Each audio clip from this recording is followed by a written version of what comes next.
Good morning. We're going to read chapter 5 of Because of Winn Dixie. I hope you're enjoying it so far. Winn Dixie couldn't stand to be left alone. We found that out real quick. If me and the preacher went off and left him by himself in the trailer, he pulled all the cushions off the couch and all the toilet paper off the roll. So we started tying him up outside with a rope when we left. That didn't work either. Winn Dixie howled until Samuel, Mrs. Detwiller's dog, started howling too. It was exactly the kind of noise that people in an all-adult trailer park did not like to hear. He just doesn't want to be left alone, I told the preacher. That's all. Let's take him with us. I could understand the way Winn Dixie felt. Getting left behind probably made his heart feel empty. After a while, the preacher gave in, and everywhere we went, we took Winn Dixie, even to church. The Open Arms Baptist Church of Naomi isn't a regular-looking church. The building used to be in the Picket Quick store, and when you walk in the front door, the first thing you see is the Picket Quick motto. It's written on the floor in little tiny red tiles that make great big letters that say, "Pick, pick, pick, quick, quick, quick." The preacher tried painting over those tiles, but the letters wouldn't stay covered up, and so the preacher just given up and let them be. The other thing about the Open Arms that is different from other churches is there aren't any pews.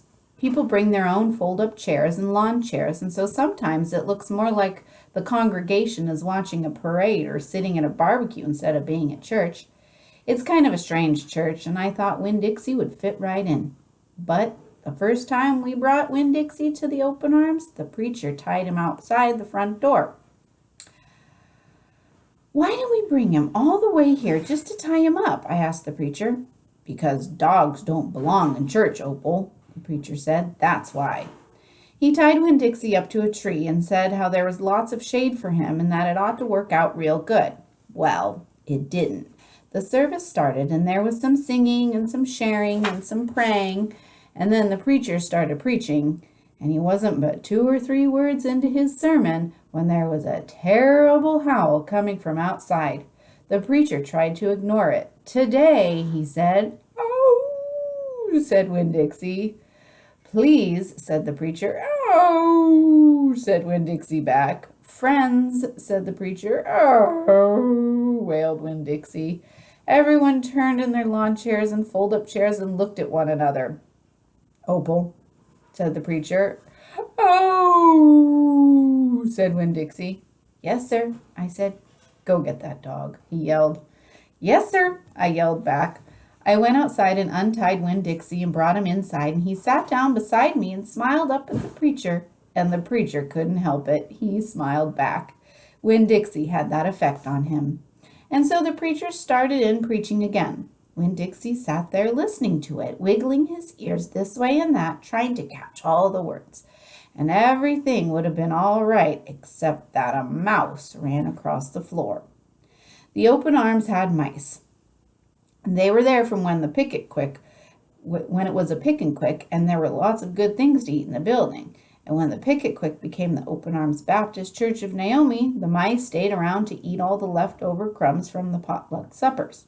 The preacher kept on saying he was going to have to do something about them, but he never did. Because the truth is, he couldn't stand the thought of hurting anything, even a mouse. Well, Winn Dixie saw that mouse, and he was up and after him. One minute everything was quiet and serious, and the preacher was going on and on and on, and the next minute Winn Dixie looked like a furry bullet shooting across the building, chasing that mouse. He was barking, and his feet were skidding all over the polished Picket Quick floor, and people were clapping and hollering and pointing. They really went wild when Winn Dixie actually caught the mouse. "I have never in my life seen a dog catch a mouse," said Mrs. Nordley. She was sitting next to me. "He's a special dog," I told her. "I imagine so," she said back. Winn Dixie stood up there in front of the whole church, wagging his tail and holding the mouse real careful in his mouth, holding on to him tight, but not squishing him. "I believe that mutt has got some retriever in him," said somebody behind me. "That's a hunting dog." Winn Dixie took the mouse over to the preacher and dropped it at his feet. And when the mouse tried to get away, Winn Dixie put his paw right on the mouse's tail. Then he smiled up at the preacher. He showed him all his teeth. The preacher looked down at the mouse. He looked at Winn Dixie. He looked at me. He rubbed his nose. It got real quiet in the picket quick. "Let us pray," the preacher finally said, "for this mouse." And everybody started laughing and clapping, and the preacher picked up the mouse by the tail and walked and threw it out the front door of the picket quick, and everybody applauded again. Then he came back, and we all prayed together. I prayed for my mama. I told God how much she would have enjoyed hearing the story of Winn Dixie catching that mouse. It would have made her laugh. I asked God if maybe I could be the one to tell her that story someday. And then I talked to God about how I was lonely in Naomi because I didn't know that many kids, only the ones from church.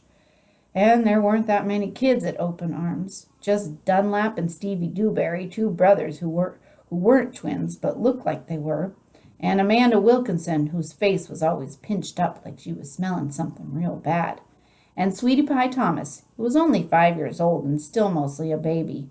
And none of them wanted to be my friend anyways because they probably thought I'd tell on them to the preacher for every little thing they did wrong, and then they would get in trouble with God and their parents. So I told God that I was lonely, even having Winn Dixie. And finally, I prayed for the mouse, like the preacher suggested. I prayed that he didn't get hurt when he was flying out of the door of the Open Arms Baptist Church of Naomi. I prayed that he landed on a nice, soft patch of grass.